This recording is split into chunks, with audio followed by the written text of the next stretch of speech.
ओम शांति। 7 जुलाई 2026 के ईश्वरीय महावाक्य। आज की मुरली के मुख्य पॉइंट्स।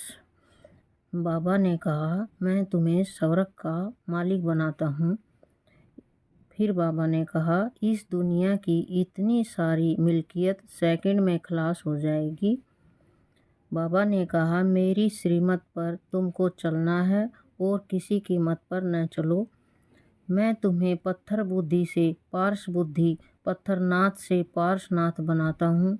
बाबा ने कहा, तुम्हें पुरुषार्थ कर फिर राजाओं का राजा बनना है।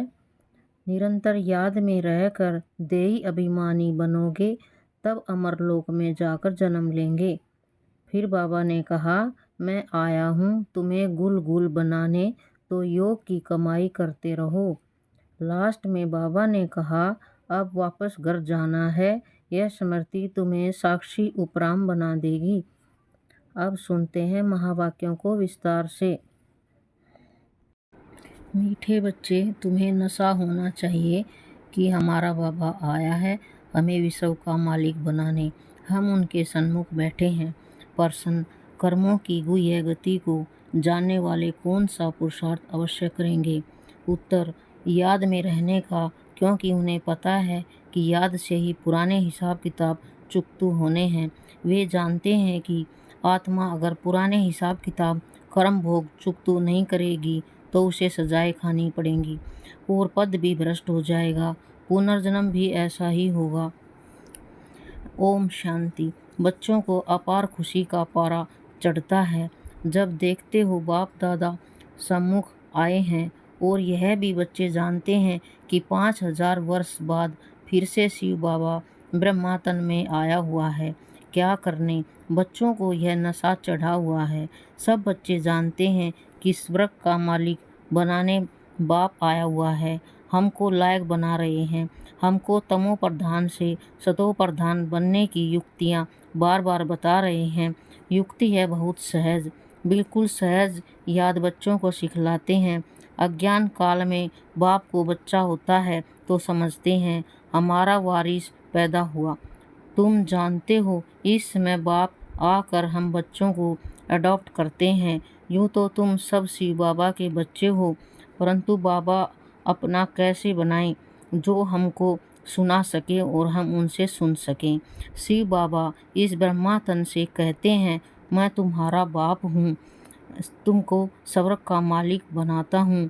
सिर्फ तुम्हारी आत्मा जो पतित है वह न मुक्ति में न जीवन मुक्ति धाम में जा सकती है। तुम सब एक बाप के बच्चे हो। सबको बाप की मिल्कियत लेनी है। ढेर के ढेर बच्चे हैं, वृद्धि होती जाती है, अडॉप्ट करते जाते हैं। हे आत्माएं, अब तुम मेरी संतान हो। अपने को रूह आत्मा समझो। हमको बाबा मिला है।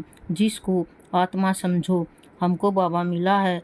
जिसको आधा कल्प याद करते थे, यह कभी भूलो मत। आधा कल्प आत्मा इस शरीर द्वारा याद करती आई है। हे पतित पावन, हे दुख हरता सुख करता, क्योंकि राम राज्य है ना। भल जो अभी समझते हैं हम बहुत सुखी हैं, हमको इतने पदम हैं, इतने मिल्स हैं, कारखाने आदि हैं, यह तो सब अल्पकाल के लिए है। अंत में तो बहुत त्राही त्राही करने लग पड़ेंगे। दुख के पहाड़ गिरेंगे। इतनी सारी मिल्कियत सेकंड में खलास हो जाएंगी। बाप से तुमको सेकंड में वर्षा मिलता है।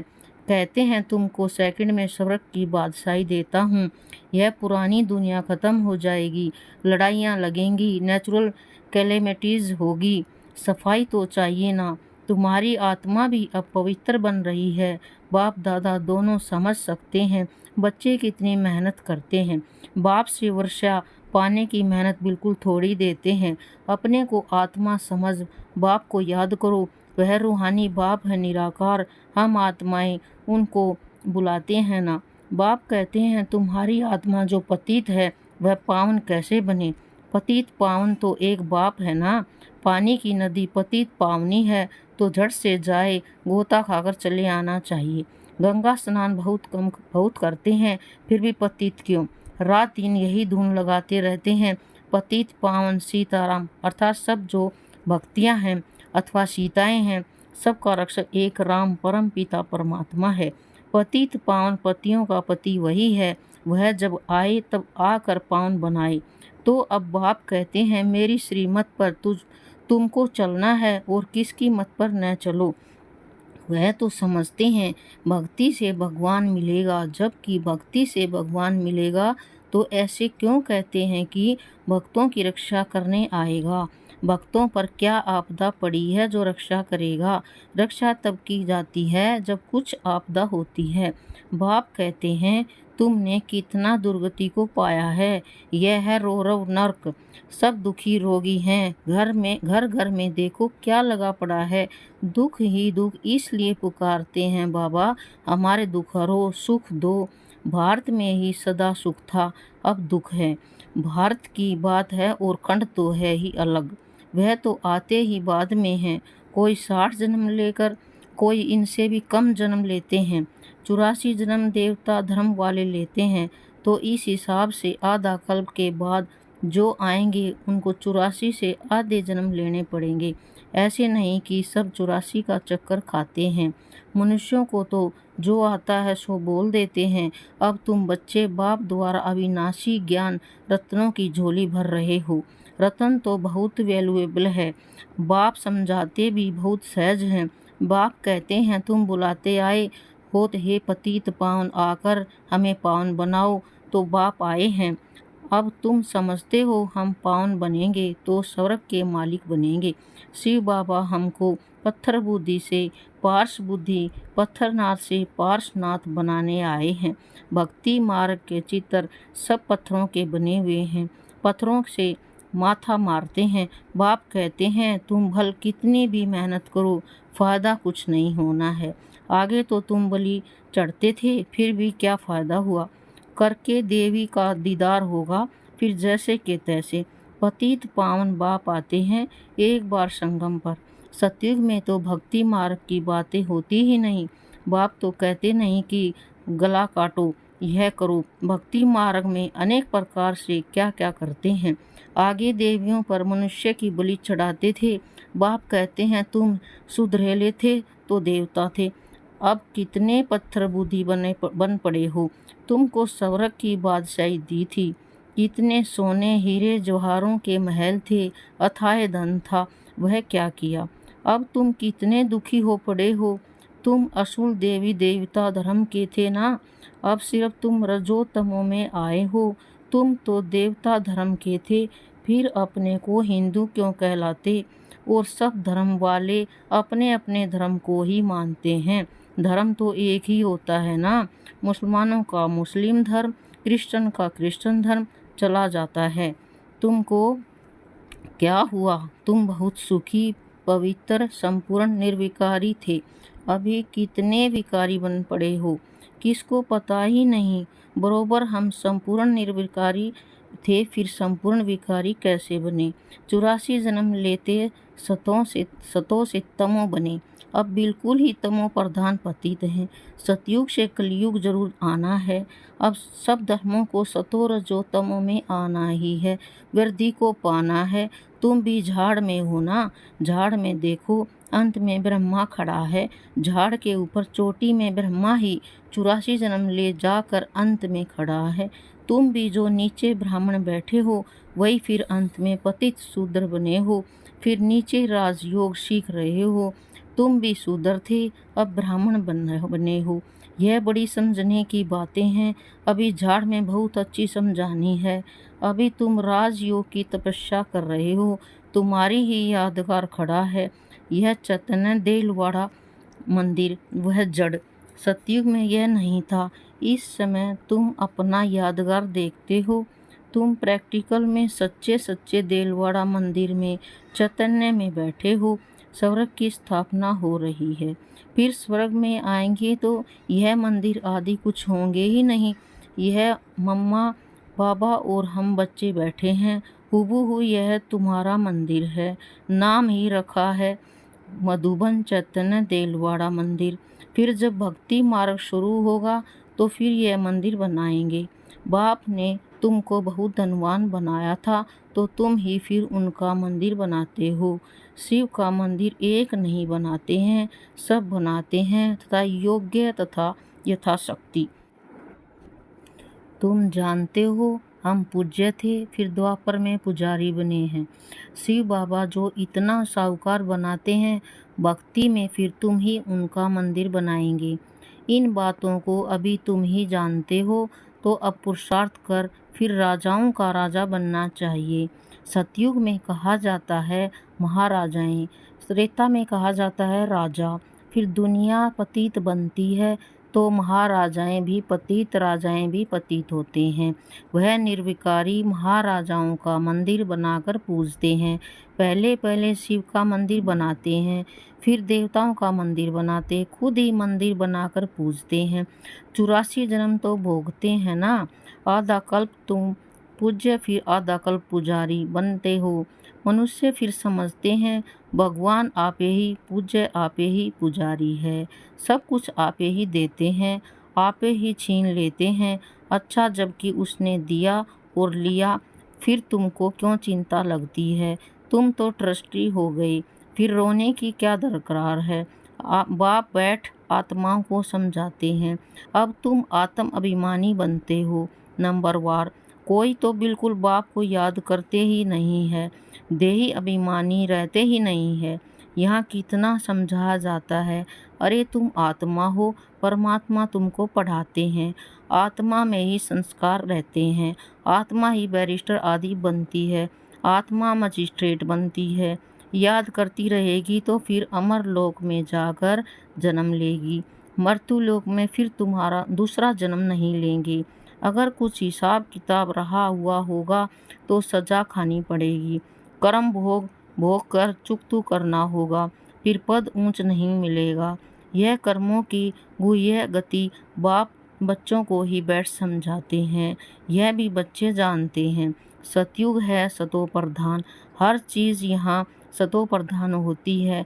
कहते हैं कृष्ण गऊ संभालते थे, राजाएं गऊ संभालते हैं क्या? ऐसी बात तो हो नहीं सकती। यह दिखाते हैं सतयुग में गौएं भी बड़ी फर्स्ट क्लास होती हैं, उनको कामधेनु कहा जाता है।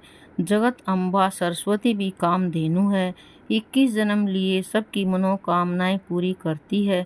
तुम भी कामधेनु हो, वही नाम फिर गौ पर रख दिया है जो बहुत दूध देती है। राजाओं के घर में बड़ी फर्स्ट क्लास गायें होती हैं, जबकि यहाँ भी राजाओं के पास ऐसी अच्छी हैं तो स्वर्ग में कैसी सुंदर होंगी। वहाँ कोई बांस बदबू आदि बिल्कुल नहीं होती है। अब बाप बच्चों को कहते हैं कि मैं आया हूँ, तुमको गुलगुल बनाकर साथ ले जाऊँगा। मुझे बुलाते ही है पतित पावन आओ, पतित दुनिया पतित शरीर में आओ। यह है पतित, वह है पावन फरिश्ता, भेंट दिखलाते हैं। तुम भी पतित से ऐसा पावन फरिश्ता बनेंगे। सतयुगी देवताओं को डीटी कहते हैं, सूक्ष्म वतनवासी हैं फरिश्ते। अब तुम फरिश्ते पवित्र बनते हो। बाप कितनी सहज शिक्षा देते हैं। यहाँ जब आते हैं तो कोई भी बाहर वाले मित्र संबंधी घर घाट धंधा धोरी आदि याद नहीं करना है। बाप के सम्मुख आए हो ना, यहाँ आए ही हो योग की कमाई करने, तो इसमें लग जाना चाहिए।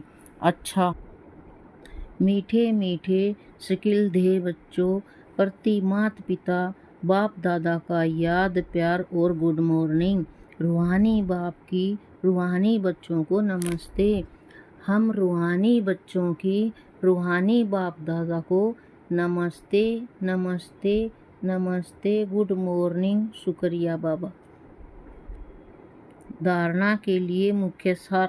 नंबर 1, सजाओं से मुक्त होने के लिए पुराने सब हिसाब किताब योग बल से चुकतू करने हैं। ट्रस्टी होकर सब कुछ संभालना है, किसी भी बात की चिंता नहीं करनी है, आत्म अभिमानी बनना है। नंबर 2, यह कमाई का समय है, इसमें घर गाट धंधा धोरी आदि याद नहीं करना है। फरिश्ता बनने के लिए एक बाप की याद में रहने का पूरा पुरुषार्थ करना है। वरदान, याद की सर्च लाइट द्वारा वायुमंडल बनाने वाले विजयी रतन भव। याद की सर्च लाइट द्वारा वायुमंडल बनाने वाले विजयी रतन भव। सर्विसेबल आत्माओं के मस्तक पर विजय का तिलक लगा हुआ है ही, लेकिन जिस स्थान की सर्विस करनी है उस स्थान पर पहले से ही सर्च लाइट की रोशनी डालनी चाहिए। याद की सर्च लाइट से ऐसा वायुमंडल बन जाएगा जो अनेक आत्माएं सहज समीप आ जाएंगी। फिर कम समय में सफलता 1000 गुना होगी। इसके लिए दृढ़ संकल्प करो कि हम विजयी रत्न हैं, तो हर कर्म में विजय समाई हुई है। स्लोगन: जो सेवा स्वयं को व दूसरों को डिस्टर्ब करे वो सेवा नहीं, बोझ है। जो सेवा स्वयं को व दूसरों को डिस्टर्ब करे वो सेवा नहीं, बोझ है। व्यक्ति सारे ज्वाला स्वरूप स्थिति में रह शक्तिशाली याद का अनुभव करो। ज्वाला रूप बनने के लिए यही धुन सदा रहे कि अब वापिस घर जाना है अर्थात उपराम। जब अपने निराकारी घर जाना है तो वैसा अपना वेश बनाना है, तो जाना है और सबको वापस ले जाना है। इस स्मृति से सत्य ही सर्व संबंध सर्व प्रकृति की आकर्षण से उपराम अर्थात साक्षी बन जाएंगे। साक्षी बनने से सहज ही बाप के साथ ही वह बाप समान बन जाएंगे। अच्छा, ओम शांति। सभी भाई बहनें चैनल को सब्सक्राइब करें, तीव्र पुरुषार्थ चैनल को सब्सक्राइब करें, इससे जुड़े रहें।